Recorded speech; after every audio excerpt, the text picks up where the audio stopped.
మిత్రులందరికీ శుభోదయం. నేను మీ హరి. మరి 9వ తేదీన మార్నింగ్ షిఫ్ట్లో వచ్చినటువంటి క్వశ్చన్స్ వాటి యొక్క ఆన్సర్ని అన్నింటినీ కూడా మనం చూద్దామండి. మరి వీడియోలో ఎక్కువ బిట్ల కోసమే మనం లేట్ అవుతుంది. మరి మిత్రులు గమనించగలరు, సుమారుగా 20 బిట్ల దగ్గర మనం గ్యాదర్ చేయడం జరిగింది. మరి లేట్ లేకుండా టాపిక్లోకి వెళ్ళిపోదాం. మొదటి బిట్ చూద్దామండి. యోగా డేని ఎప్పుడు జరుపుకుంటారు? జూన్ 21వ తేదీనండి యోగా డే. లోక్ నాయక్ అని ఎవరిని పిలుస్తారు?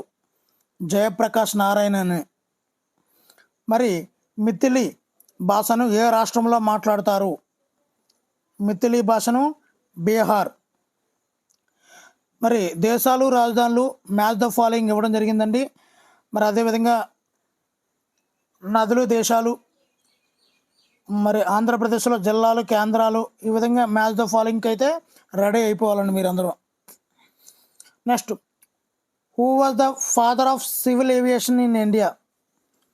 Who was father of civil aviation in India? JRD Tata గారు అండి. Next, NIFE regarding to earth. ఇక్కడ రిగార్డింగ్ టు ఎర్త్, ఎన్ఐ అంటే నిఖిల్ అండి, ఎఫ్ఈ అంటే ఫెర్రస్ అండి. సో ఎర్త్ బేస్ చేసుకుంటే నిక్కల్ ఫెర్రస్ అనేది భూమిలో ఎక్కువ ఉండే ఖనిజాలు.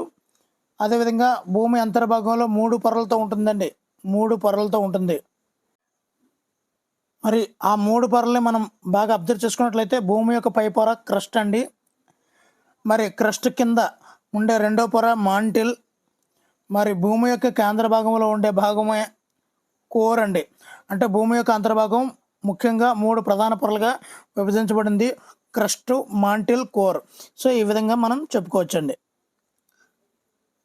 నెక్స్ట్ క్వశ్చన్, ఎందుకు గ్లిజరాల్ను సబ్బులలో యాడ్ చేస్తారు? ఈ క్వశ్చన్ అయితే ఇవ్వడం జరిగిందండి. నెక్స్ట్ 8వది, అప్సరా కామిని అనేవి క్రింది వాటిలో ఏ రకానికి చెందినవి? అప్సరా కామిని అనేవి న్యూక్లియర్ రియాక్టర్స్ అండి, న్యూక్లియర్ రియాక్టర్స్. నెక్స్ట్ 9వది, భారతదేశం అంతటా గ్రంథాలయ వారోత్సవాలు ఎప్పుడు జరుపుకుంటారు? నవంబర్ 14 నుంచి 20వ తేదీ వరకు అండి గ్రంథాలయ వారోత్సవాలు. నవంబర్ 14 నుంచి 20 వరకు. జాతీయ గ్రంథాలయ దినోత్సవం అనేది ఆగస్టు 12 అండి. నెక్స్ట్, రామచరిత్ర మానస్ను ఎవరు రచించారంటే తులసీదాస్ అండి. నెక్స్ట్ అండి, ఐక్యరాజ్య సమితిలో హిందీలో ప్రసంగించిన తొలి వ్యక్తి ఎవరు అంటే అటల్ బిహారీ వాజ్పేయి అండి. 1977లో విదేశీ వ్యవహారాల మంత్రిగా ఉన్నప్పుడు ఈయన ప్రసంగించడం అయితే జరిగిందండి. My journey transforming dreams into actions. My journey transforming dreams into actions పుస్తక రచయిత ఎవరు? డ్రీమ్స్ ఇంటూ యాక్షన్స్, కళలు కనండి వాటిని సాకారం చేసుకుంటున్నారు కదా. మరి ఇంగ్లీష్లో చూస్తే మనం కన్ఫ్యూజ్ అవుతాం. My journey transforming dreams into actions పుస్తక రచయిత ఏపీజే అబ్దుల్ కలాం అండి. మరి ఆయన యొక్క ఇంకా రచనలు ఉన్నాయండి. Wings of fire, inspiring thoughts, ignited minds, turning points. ఇవన్నీ కూడా ఏపీజే అబ్దుల్ కలాం గారి రచనలు అండి. నెక్స్ట్, ఐక్యరాజ్య సమితి ప్రస్తుత సెక్రటరీ జనరల్గా ఎవరు ఉన్నారు అంటే ఆంటోనియో గుటరస్ అండి. ఆంటోనియో గుటరస్ 2017 నుంచి ఉండడం జరిగిందండి. నెక్స్ట్, యక్షగానం ఏ రాష్ట్రంలో ప్రసిద్ధి చెందిన కళ?